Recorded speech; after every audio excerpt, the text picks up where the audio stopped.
See that wall of fire behind me? Out here they call it a flare.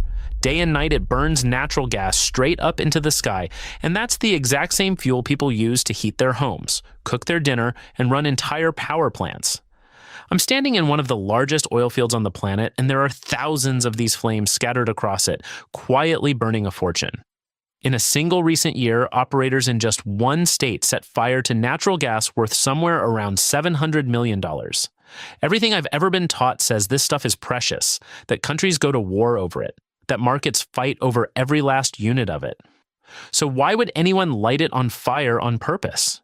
To find out, I came out here and started asking questions. And the first thing I learned is that the scariest part isn't the flames you can see. It's what you can't. Let me show you where I actually am, because it matters. This is the Permian Basin, a stretch of oil country that runs from West Texas all the way into New Mexico. It is one of the biggest sources of oil and gas in the entire world, and if you drive across it at night, the horizon glows orange, not from cities, from flares. Some of them are tall towers with a steady flame on top. Some are just pipes near the ground with fire licking out of the end. And once you know what you're looking at, you can't stop seeing them. Here's the part that never sat right with me. The thing being burned isn't garbage, it's natural gas. And natural gas is one of the most useful substances humans have ever pulled out of the ground. In other parts of the country, companies build entire businesses just to capture it. They lay pipelines, they construct processing plants, they ship it hundreds of miles so it can warm a house in winter or spin a turbine and keep the lights on in a city. It's the fuel that quietly powers a huge share of the modern economy. So imagine my confusion, standing here, watching a fuel that millions of people depend on just go up in flames. Not a small amount either. The gas burned in Texas alone in one recent year could have heated millions of homes. And in the years since, the amount going up in smoke has climbed, in some stretches by more than 60%. That's the paradox I came out here to solve. The world knows how to use this fuel. The market knows how to price it. Billions of people need energy. And here it is, coming out of the ground, and instead of catching it and selling it, we're burning it. Why? Why would anyone do that with something so valuable? The answer turns out to be stranger and more uncomfortable than I expected. And to really understand it, you first have to understand how the oil out here even reaches the surface. Because it does not come out the way you're picturing. Forget the old movies where somebody drills a hole and a black geyser shoots into the air. That is not this place. Out here, the oil is locked inside solid rock, and to get it out, companies use a process called hydraulic fracturing. Most people just call it fracking. Here's roughly how it works. First, they drill a well straight down, often more than a mile beneath the surface. Then, deep underground, they turn the drill sideways and push it horizontally for thousands of feet through a thin layer of oil-rich rock. Once the well is in place, they pump down an enormous volume of water, sand, and chemicals at incredibly high pressure. That pressure cracks the rock open. The grains of sand wedge into those cracks and hold them apart. And through those tiny, propped open channels, the oil finally begins to flow up toward the surface. But here's the catch, and it's the whole story. When that oil comes up, it doesn't come up alone. Trapped in the same rock, dissolved into the same oil, is a large amount of natural gas, mostly methane. And that gas rides up to the surface right alongside the oil, whether the company wanted it or not. At the wellhead, everything gets separated. The oil goes one direction. The gas goes another. The oil is the prize. It gets stored, pumped into pipelines, and shipped off to refineries where it's turned into gasoline, diesel, and jet fuel, the stuff that keeps trucks and planes and factories moving. That entire system is massive. It's already built, and it works. And the scale of it is hard to hold in your head until you're standing in it. A single one of these wells can run for 2 miles sideways underground, and a busy site might have a dozen of them clustered together, humming and hissing, tanks lined up in rows, trucks kicking up dust on the access roads. Multiply that across the whole basin, and you get tens of thousands of wells, each one pulling up oil, and along with it, more gas than anyone out here really knows what to do with. The gas is a different story. In some places, companies drill specifically for natural gas, and around those wells, they've constructed everything needed to capture it and sell it. But out here in the Permian, most operators are chasing oil. The gas is just something that tags along, a byproduct. And that single fact, that the gas shows up uninvited in an oil operation, is where all the trouble begins. Because now the operator has a decision to make about that gas, and every option on the table costs them something.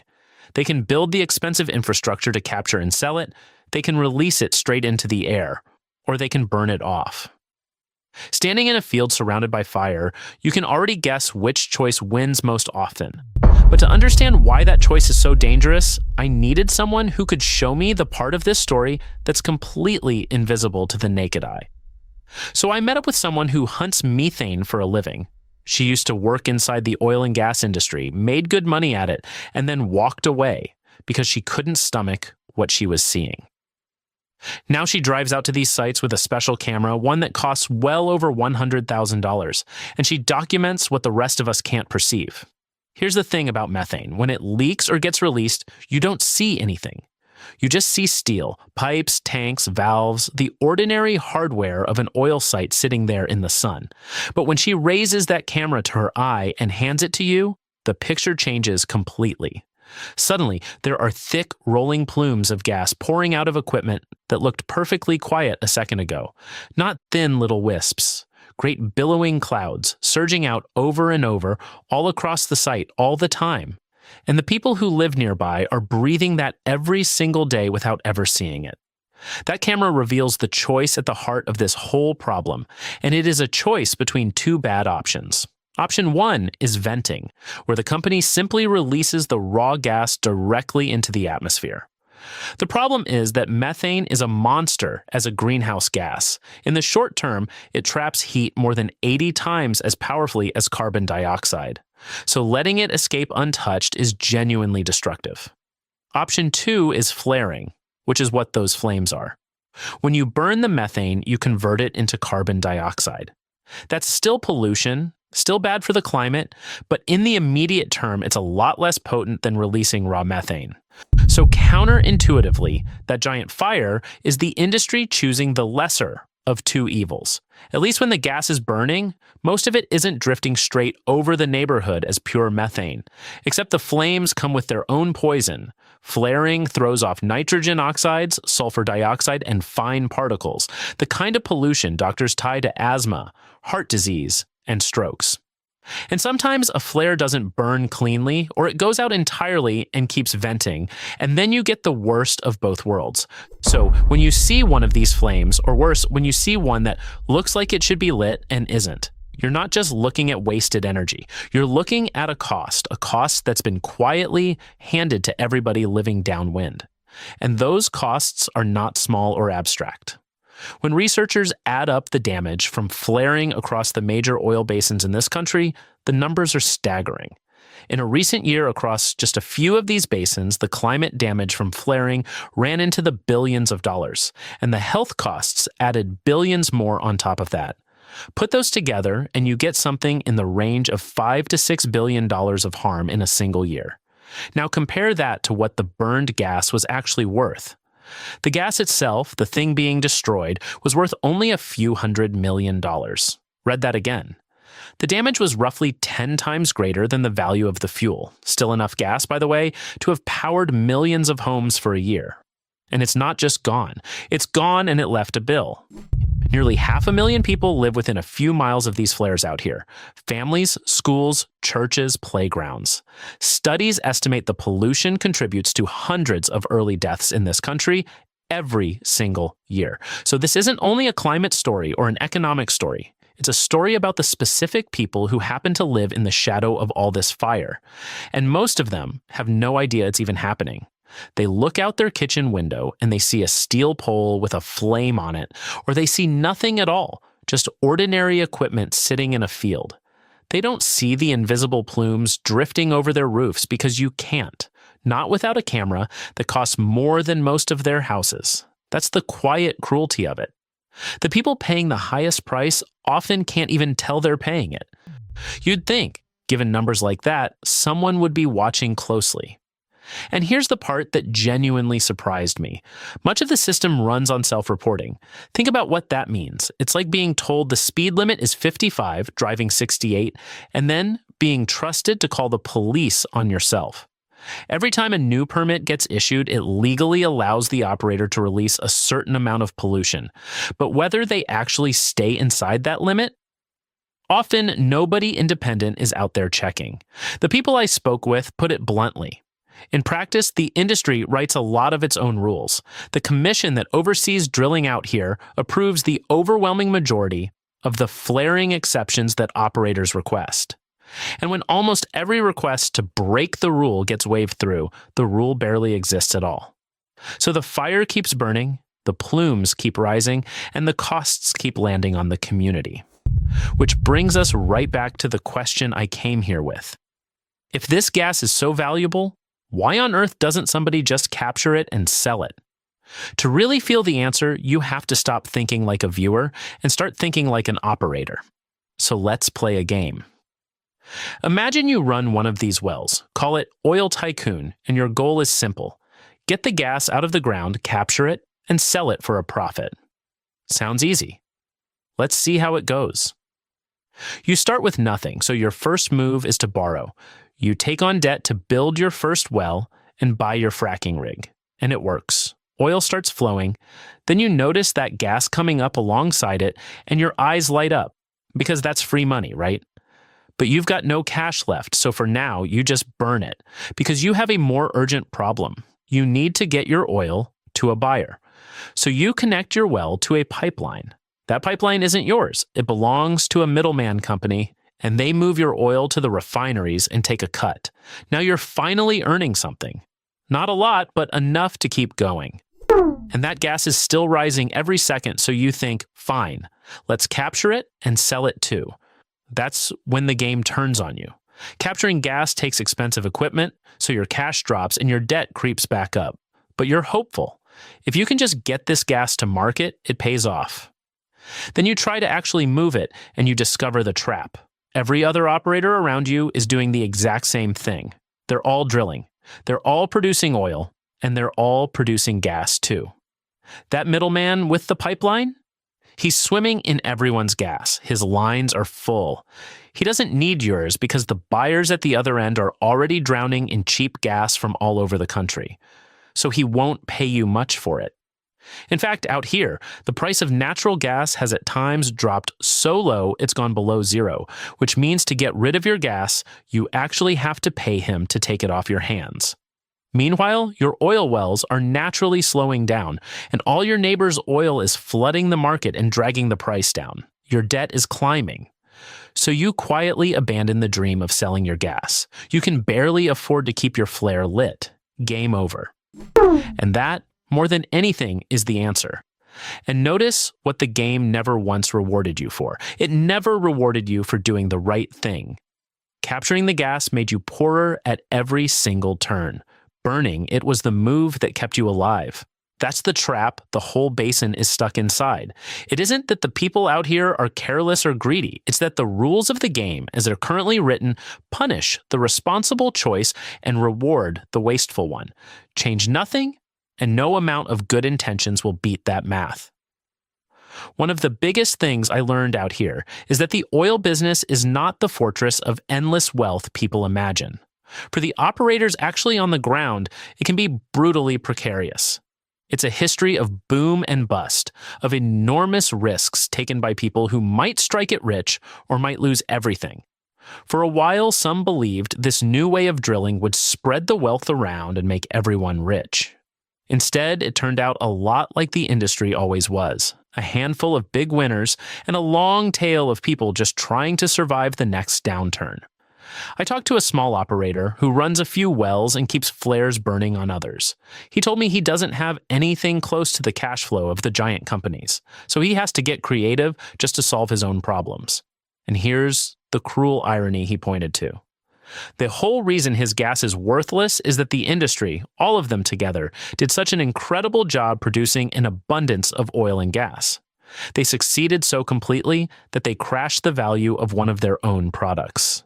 That's the key to this entire mystery. There is enormous demand for this fuel all over the world. But right here in this country, the supply is so abundant that it drags the price into the dirt and breaks the economics of ever selling it. Capturing gas costs real money. Selling it earns almost nothing or less than nothing. So the fire wins, not because oil companies are cartoon villains twirling their mustaches, but because the math on the ground genuinely tells them to burn it. Once I understood that, my first instinct was the same one you might be having right now. If the economics are this broken, just shut it all down. Build more solar farms, build more wind turbines, walk away from the whole dirty mess. And honestly, a lot of the people fighting hardest against flaring would tell you exactly that. But then I ran into something that complicated the story in a way I did not expect. Because as ugly as all of this is, the same abundance that makes it so easy to burn gas out here has strangely been doing something the environmental movement has wanted for decades. To understand why, I had to zoom all the way out from this single field and look at what cheap energy has actually done to this entire country. And the picture is a lot more tangled than a simple story of good guys and bad guys. Here's the uncomfortable twist. Ever since this country started fracking at a massive scale, its carbon emissions have actually come down. And the reason is almost embarrassingly simple. Natural gas got so abundant that it got cheap. And because it got cheap, dirty old coal power plants started shutting down and getting replaced by natural gas plants. Natural gas still pollutes, no question. But a coal plant is far worse, both for the climate and for the lungs of the people living next to it. So the very same flood of gas that makes it worthless to capture in Texas has been quietly pushing coal off the grid across the whole country. And cheap energy does more than that. When fuel is this abundant, it acts like an invisible discount on almost everything. Think about the average driver covering 13,000 miles a year, burning hundreds of gallons of gasoline. When oil prices spike, say by 30% during some faraway conflict, that's suddenly hundreds of extra dollars a year out of an ordinary family's pocket. Not for anything new, just for driving to work and taking the kids to school. And because every physical product you buy has to be moved by fuel. When energy gets expensive, the price of nearly everything else climbs too. There's a bigger idea hiding in here, and it surprised me. People love the phrase energy independence, but because oil is priced globally, no country is ever truly independent. When a war shuts down a major shipping route, prices jump everywhere, including here. What abundance actually buys this country isn't independence, it's resilience. So now the picture is genuinely hard. On one side, this abundance is poisoning specific communities and torching a fuel millions of people could use. On the other side, that same abundance is lowering carbon emissions, cushioning families from price shocks, and pulling coal off the grid. Both things are true at the same time. That's why I don't think the honest answer is just shut it all down tomorrow. Most of the people I talk to, even inside the industry, agree that eventually humans will get most of their power from clean sources like nuclear, wind, and solar. Where they disagree is how fast. Most say it's a matter of decades, not years. Which leaves the obvious question. If we can't flip the switch overnight and we can't just keep setting fire to the sky, then what exactly are we supposed to do in the meantime? It turns out we already have proof that this problem can be tamed, and it comes from Norway. Norway is one of the largest oil producers on the planet, and yet it has one of the lowest flaring rates of any country in the world. How?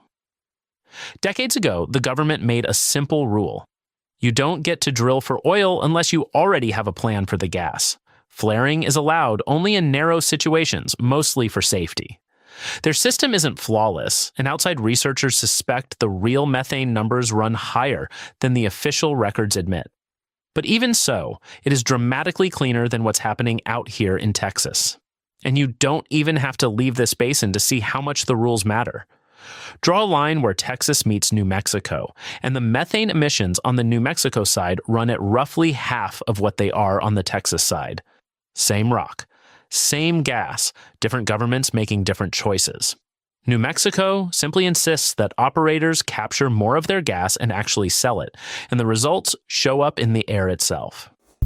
The fix people who study this suggest isn't complicated in theory. Make the penalties for breaking the rules fast and steep.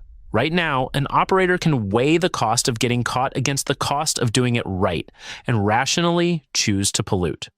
Flip that math, make the cost of breaking the rules clearly higher than the cost of following them, and behavior changes. There's also the technology angle. Some proposals would put satellites, aircraft, and infrared cameras to work watching these sites around the clock and then publish the results so that when an operator releases more than they're allowed, everyone can see it. Take away the invisibility, and a lot of the problem loses its cover. The whole reason this has gone on so quietly for so long is that the pollution can't be seen with the naked eye. Make it visible, tie real money to it, and the incentives finally start to point the right way. The industry has its own ideas too. One of the more interesting ones is to stop trying to move the stranded gas at all and instead build something right on top of it that eats electricity. Picture a data center sitting in the middle of the oil field, powered directly by the gas coming out of nearby wells, turning what used to be a wasted flame into computing power. It doesn't erase the emissions, but it means that energy finally does a job instead of vanishing into the sky. But I want to end where this really lives, because I've spent this whole time talking in front of oil equipment, and it's easy to forget that this isn't just an industrial site. It's also a community. It's churches and schools and playgrounds and neighborhoods full of people, many of whom love this industry because it put a roof over their kids' heads and food on their table. One person told me they love oil and gas for everything it gave their family, and in the very same breath, they said they want a clean planet for those same kids to grow up on. Someone else out here called this place a sacrifice zone, a place where people quietly absorb the poison so the rest of the country can enjoy cheap energy without ever seeing the cost. The land, the animals, the families, all of it offered up so the fires can keep burning. So the next time you cook on a gas stove or fill up your tank or cool your house on a hot day, remember what you can't see. Somewhere out here, a flame is still burning against the dark, turning a fortune into smoke, and someone is standing underneath it, breathing it in.